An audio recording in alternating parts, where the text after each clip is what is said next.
Now turn to Section 3 on page 5.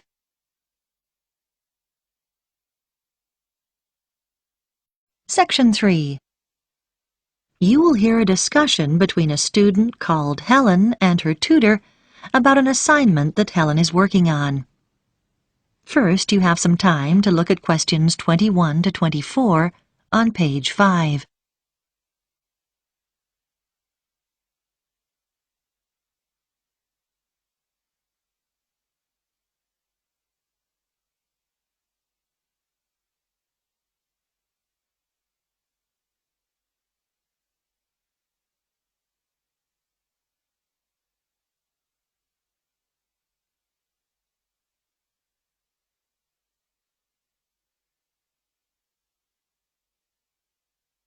Now listen carefully and answer questions 21 to 24.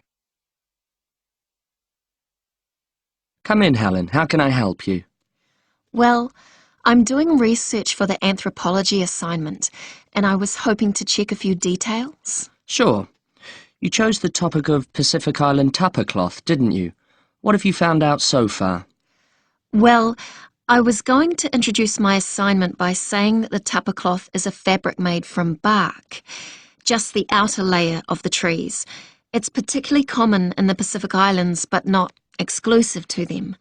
In fact, many other peoples around the world have made high-quality cloth from bark.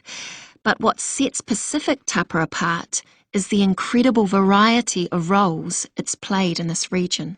Yes, nice introduction, though I think you could be more specific regarding dates.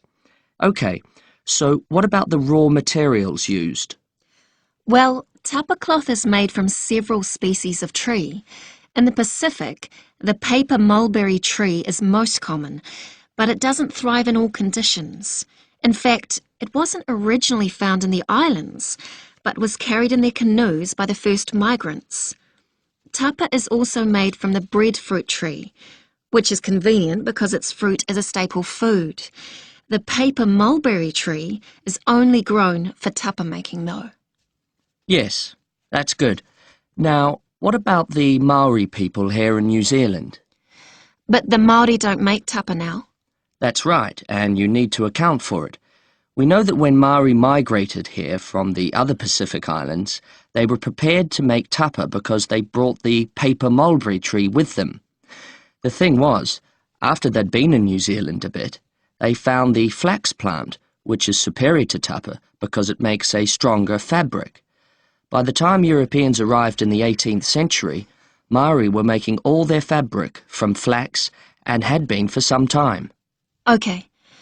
So, with the production process itself, first the inner bark is beaten with wooden hammers to soften the fibres.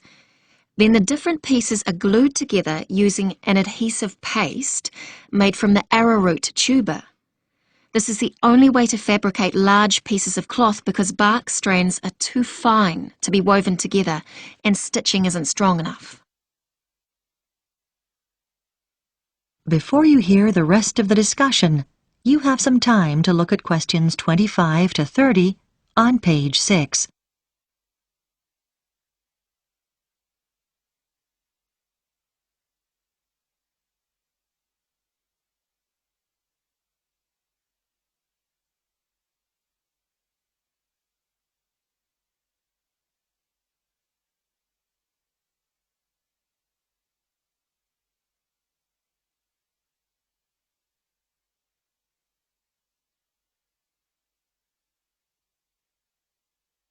Now listen and answer questions 25 to 30.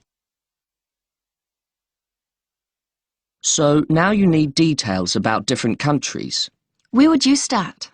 I think Samoa is the obvious place. It's famous for its very fine cloth called siapo, which is hand-painted with representations of the ancestors. Still today, at the most profound events in life such as births, funerals, weddings, and the investiture of chiefs, Samoans wear siapo robes to add significance and meaning to the ceremony. Okay, then I could talk about Tonga. It seems to me that the great innovation in Tonga has been developing a simple, coarse cloth, which is quick and easy to make. This is suitable for all sorts of everyday functions around the house, like bed covers, mosquito nets and curtains. Good point. Now, what about Cook Islands tapa? Well, the soil there is poor quality, so the breadfruit tree is often used. One type of thick cloth called tikoru was wrapped around the poles and used to mark the entrances to places of worship, so it was highly regarded in local culture. You might mention Fiji as well, which is interesting because tapa was actually used as a currency there. Fijians used to sail between the islands and exchange tapa for other commodities like canoes or pigs.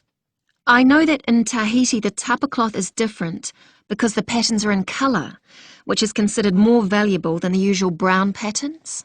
You're right about the Tahitians using coloured pigments, but they aren't more valuable. The colours are only a decoration. People enjoy wearing bright robes, especially for dancing and competitive games, and do it just for fun. Oh, I'll make a note of that. Well, the last place I was going to mention was Tikopia. Even today it's commonplace to see people wearing clothes made of tapa cloth. In many of the other islands, the tapa only comes out on special occasions, but here you see people working in the gardens wearing tapa. Sounds promising, Helen. I'll look forward to reading your assignment.